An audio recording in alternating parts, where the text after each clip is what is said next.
Cinema hit అయినా flop అయినా చేతి నిండా సినిమాలు ఉండాల్సిందే. ఒకటి పూర్తయిన తర్వాత మరో మూవీ గురించి ఆలోచించే రోజులు పోయాయి. ఆలోచిస్తూ కూర్చుంటే అప్పటికప్పుడు అన్నీ సెట్ కావు. ఈలోగా సంవత్సరాలు గడిచిపోతాయి. గ్యాప్ వచ్చేస్తుంది. రెమ్యునరేషనే కాదు, అన్నీ లాసే.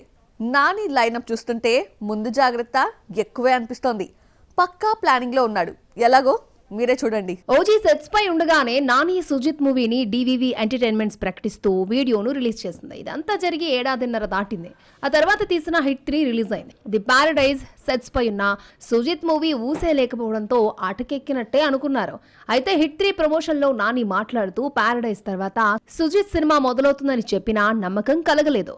నాని సినిమాల బడ్జెట్ ఎక్కువ కావడంతో పట్టాలెక్కడం లేదు. తమిళ్లో హిట్ మూవీ డాన్ తీసిన శిబి చక్రవర్తి నానితో ఒక సినిమాను ప్లాన్ చేశాడు. బడ్జెట్ 100 కోట్లు దాటిపోవడంతో రిస్క్ అవుతుందేమోనని నిర్మాత తగ్గాల్సి వచ్చింది.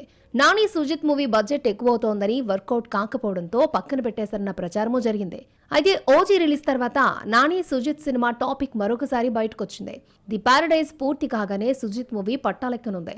సినిమాను ఆ మధ్య పూజా కార్యక్రమాలతో లాంఛనంగా ప్రారంభించారు. ప్యారడైజ్ 2026 మార్చి 26న రిలీజ్ అవుతోంది. నాని సినిమా గురించి సుజిత్ మాట్లాడుతూ తనదైన మార్క్ యాక్షన్ డ్రామాతో పాటు డార్క్ హ్యూమర్ ఉంటుంది అన్నాడు. అయితే ఇలాంటి సినిమా మేకింగ్ కష్టంగా ఉంటుందని, టెక్నికల్ గా ఎక్స్పెరిమెంట్స్ చేస్తున్నట్టు తెలిపాడు సుజిత్. ఎక్కువ భాగం షూటింగ్ యూరోప్ లో జరుగుతుందని, స్క్రిప్ట్ రెడీ అవుతుందన్నాడు. సినిమాకు బ్లడీ రోమియో అన్న టైటిల్ అనుకుంటున్నారట.